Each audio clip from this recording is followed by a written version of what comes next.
Thank you for providing me a floor. It's a huge honor for me to address to this distinguished audience.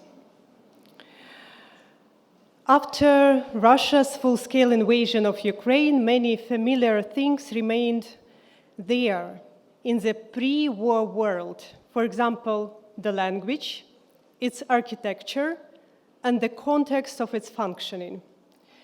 We face the fact that it's difficult to find the right words to convey the experience of living through war to the world. It turns out that there is an immense difference between reading the news, listening to survivors, seeing videos of destructions, and living this experience firsthand. Usual words seem not suitable for this, and there are simply no others. I draw attention to this phenomenon in my Nobel speech, saying that words like shelling, torture, deportation, and filtration camps had become commonplace for millions of people. Yet, there are no words to truly express the pain of a mother who lost her newborn son after the hospital maternity ward got shelled. To have just hugged your child, called him by name, breastfeed him, inhaled his smell, and then to have your world shattered by a Russian missile. Now your cherished and longed-for child is lying in the world's tiniest coffin. The issue is that familiar language constructions are always more about simplification. Let's take my own example. I am a human rights lawyer, and for many years, I have been applying the law to defend people and human dignity. But now, I'm in a situation when the law doesn't work. Russian troops are destroying residential buildings, churches, museums, schools, and hospitals. They are shooting at evacuation corridors. They are torturing people in filtration camps. They are forcibly taking Ukrainian children to Russia. They ban Ukrainian language and culture. They are abducting, robbing, raping, and killing civilians in the occupied territories. And the entire UN system of peace and security can't stop it. As a human rights lawyer, I found myself in a weird situation. When someone asked me how to protect people from Russian aggression, I answer, give Ukraine weapons. It is not what people who have certain ideas about human rights work expect from me. And I have to explain that I cannot waive the Geneva Conventions in the face of a Russian tank, that the Russian tank just will not stop, that Russia has refused to comply with the decision of the International Court of Justice, which ordered it to immediately stop hostilities and withdraw its troops from Ukraine, that when the law fails, it is necessary to protect people and restore international order by legitimate force. This war, in addition to the military, has other dimensions: economic, informational, and value. This war is not only about territory, but also about hearts and minds of people around the globe. It is a war for the right to call a spade a spade. That is why, for 2 years now, at various international platforms, I have been trying to explain the important concept of the language we use to talk about the war and peace through the stories of people we document, so that the words begin to fit the context, so that people far from the war could understand this experience. I want to draw attention in just 2 words that should regain their primary meaning. The following: peace and justice. Russia has launched a war in Europe unprecedented since World War II in terms of scale and brutality. For this reason, people around the world are taken to the streets. They all want peace, but they see it differently. Some demand that their governments take decisive steps to stop Russia. Others demand that military aid to Ukraine be cut off. Some are thinking of forcing Russia to stop the war and liberate the occupied territories. Others do not know how to make Russia stop the war, but for some reason are convinced that if Ukraine stops defending itself, peace will come. They do not support resistance to Russian aggression. They call the right to self-defense prolonging the war. People in Ukraine want peace much more than anyone else. However, peace doesn't come when the country under attack lays down its arms. That's not peace. That's occupation. Occupation is the same war, just in different form. Occupation is not just changing one state flag to another. Occupation means enforced disappearances, rape, torture, denial of your identity, forcible adoption of your own children, filtration camps, and mass graves. Russia is using terror against civilians to keep the occupied territories under their control. The Russian military and special services have physically eliminated active people on the ground: priests, mayors, journalists, volunteers, environmentalists, teachers, artists, and entrepreneurs. People under the occupation have no way to protect themselves, their rights, their freedom, their property, their lives, and their beloved ones. The occupation doesn't reduce human suffering, it simply makes it invisible. I spoke to hundreds of people who survived Russian captivity. They told me how they were beaten, raped, smashed into wooden boxes, electrically shocked by their genitalia, and their fingers were cut, their nails were torn away, their nails were drilled. They were compelled to write with their own blood. One woman told me how her eye was dug out with a spoon. We cannot leave people in the occupied territories for torture and death. People's life cannot be a political compromise. Sustainable peace is the freedom to live without fear of violence and to have a long perspective for the future. Russia has a military capacity incomparable to Ukraine's, and in addition to it, nuclear weapons, huge oil and gas reserves, veto power in the UN, and 140 million people. If you do not help Ukraine defend itself against Russian attack under these circumstances, it means that you're helping Russia occupy Ukraine. Russia didn't stop after occupying Crimea and Donbas. Calls for Ukraine to stop defending itself and satisfy Russia's imperialist appetites are not just wrong. Such calls are immoral. This war is genocidal for us.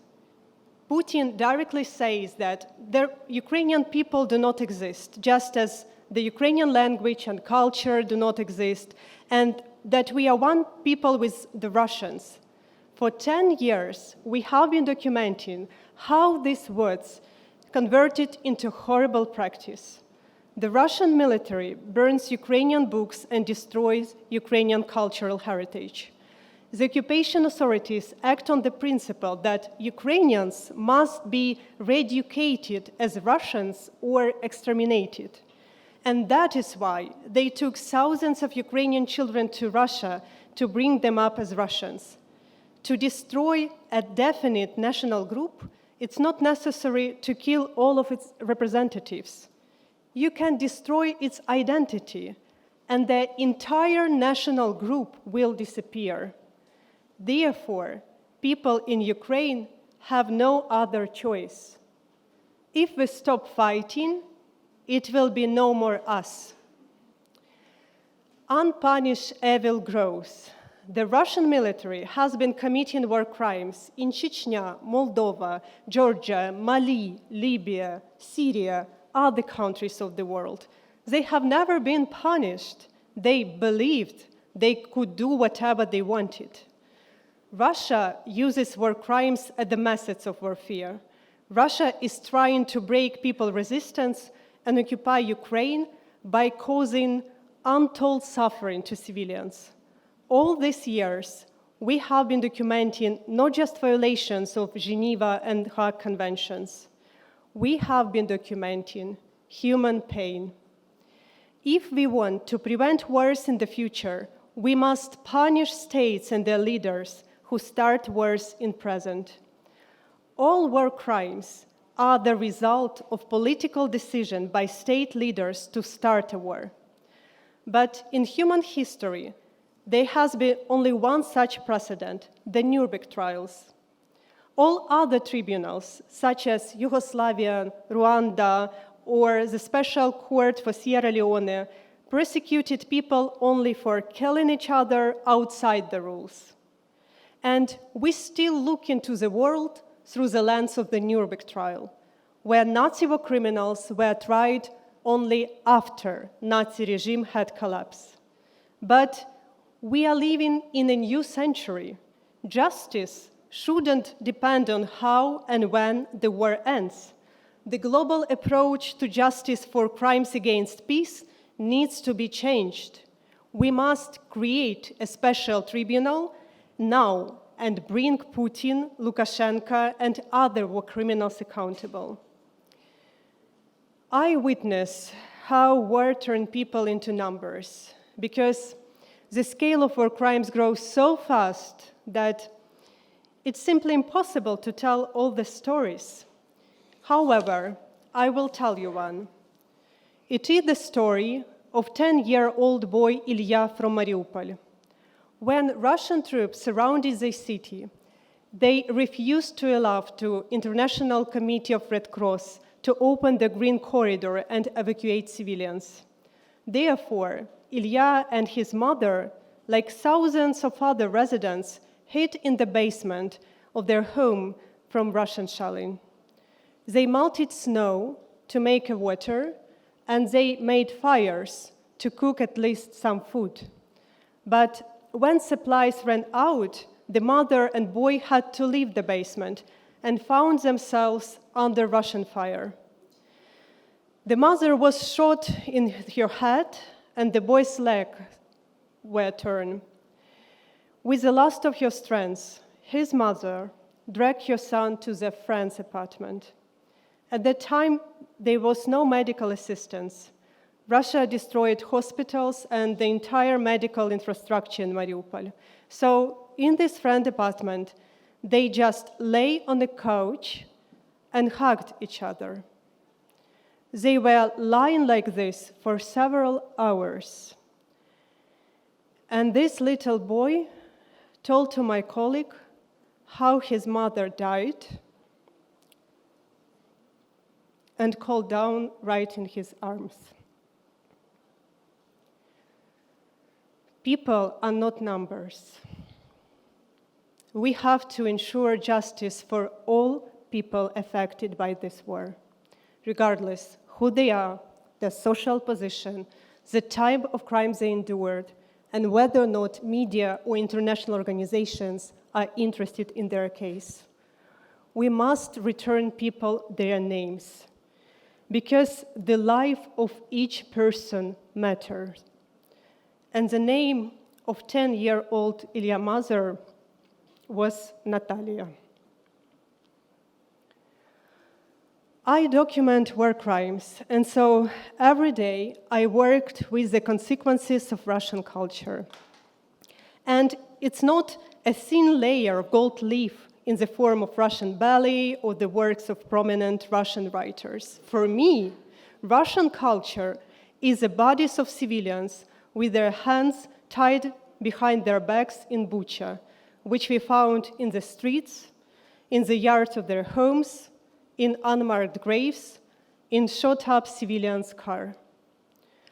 When people ask me why the Russian military shot a car with a mother and children, even though they permitted them to evacuate and waved them as if to say goodbye, I have a simple answer.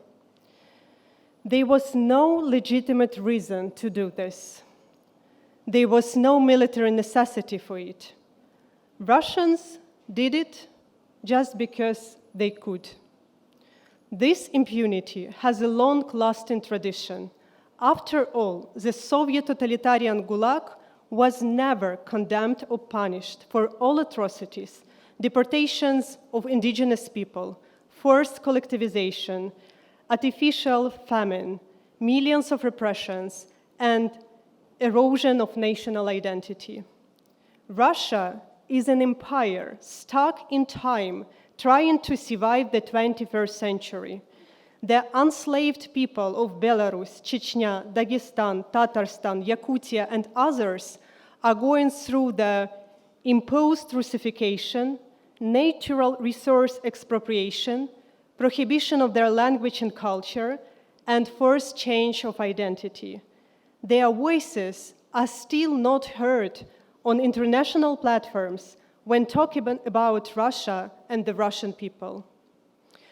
Philosopher Volodymyr Yermolenko noted that an empire has a center, but has no borders. An empire always strives to expand.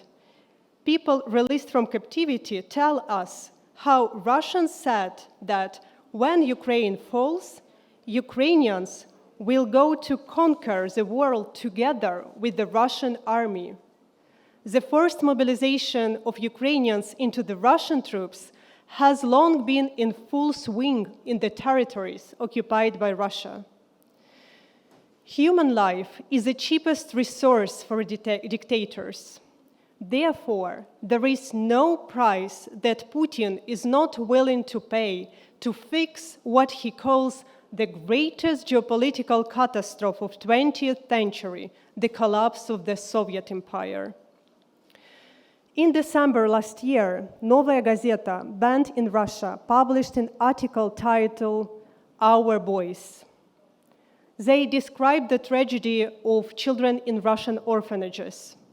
Russian officials demanded that orphans go to war in Ukraine, threatening that they would not receive an apartment and would end up on the street. I quote the words of one of the boys who refused. He told, "I will not shed blood. I don't want blood on my hands."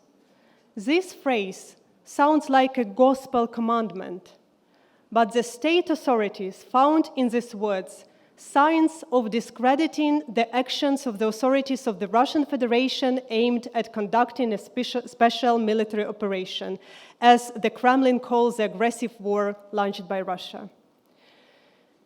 It is not a war between two states. This is a war between two systems, authoritarianism and democracy. Russia wants to convince the entire world that democracy, rule of law, and human rights are fake values because they couldn't protect anyone during the war. Russia wants to convince that a country with a strong military potential and nuclear weapon can break international order, can dictate its rules to the global community, and even forcibly changed internationally recognized borders. And if Russia succeeds, it will encourage other authoritarian leaders in different parts of the globe to do the same. I do not know how historians in the future will call this historical period, but the world order based on the UN Charter and international law is collapsing before our eyes. The UN system of peace and security created after World War II has granted unjustified privileges to some countries. The UN system slows down and reproduces ritualistic movements. The work of Security Council is paralyzed. which means that humanity is entering a period of turbulence, and now fires will appear more and more often in different parts of the globe because the international wiring system is faulty and sparks are everywhere. But I'm here to say that despite everything, the story of Ukraine is a life-affirming story, because it is in dramatic times that hope is born. When someone tries to take away freedom, it begins to speak powerfully through every person. Even when we can't rely on the UN system of peace and security, we can always rely on people. And ordinary people have a much great impact that they can even imagine. Ordinary people make the world history. The future is unknown, but it is also not pre-written. And we have a chance to fight for a peaceful and democratic future we want for ourselves and for our children. By doing this, we are putting a concrete meaning into what future. And after all, this is not so little. Thank you.